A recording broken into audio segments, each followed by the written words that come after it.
In this video, Dr. Jordan Peterson explains why taking care of yourself is important.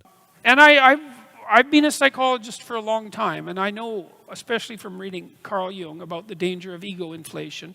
It's not something that you want to mess with. It's very dangerous. And, I tell these archetypal stories a lot, and I learned from Jung 30 years ago that knowing the stories doesn't make you the archetype.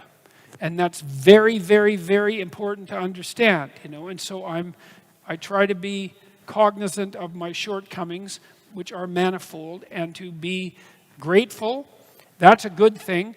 Like tonight, here you all are, and I'm really happy about that, pleased about that. And I would say grateful is a rough word to use because it's been overused, It's been used by people who it's been used to signal a virtue that is non-existent often. But I am grateful for this because it's so unlikely, that there's 5,500 of us here sitting together in peace and tranquility and harmony, trying to think hard about what we should be doing in our lives and how we can make ourselves better in a non-naive and non, what would you call it?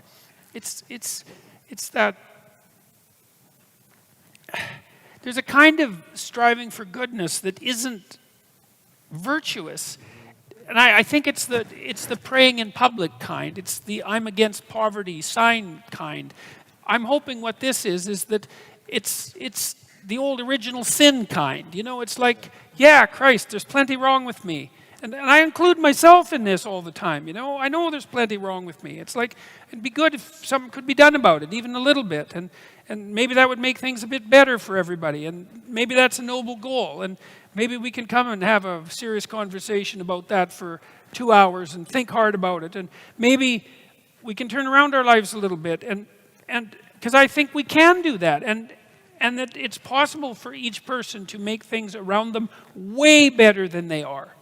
Not always, because sometimes you're in such a dire goddamn situation that basically all you've got is a hope for slightly less hell, But man, you can make a huge difference in your life to take care of yourself properly, and a huge difference in your family's life, and a huge difference in your community's life. And it would be so good if we could. People wonder, well, what's the meaning of life? Like, what's it all about? What justifies the suffering and the misery and all of that? It's like, well, that's what justifies it. It's like you put yourself up against that. You think, okay, with all of this pushing against me, how much can I push back? Could I move the horror an inch back with all the strength that I have at my disposal? Man, and the answer to that is, yeah, you can. It makes you better with regards to yourself, but it also makes the world a better place. And so, more of that. And you don't want to be narcissistic or egotistic about that, because it just gets in the way.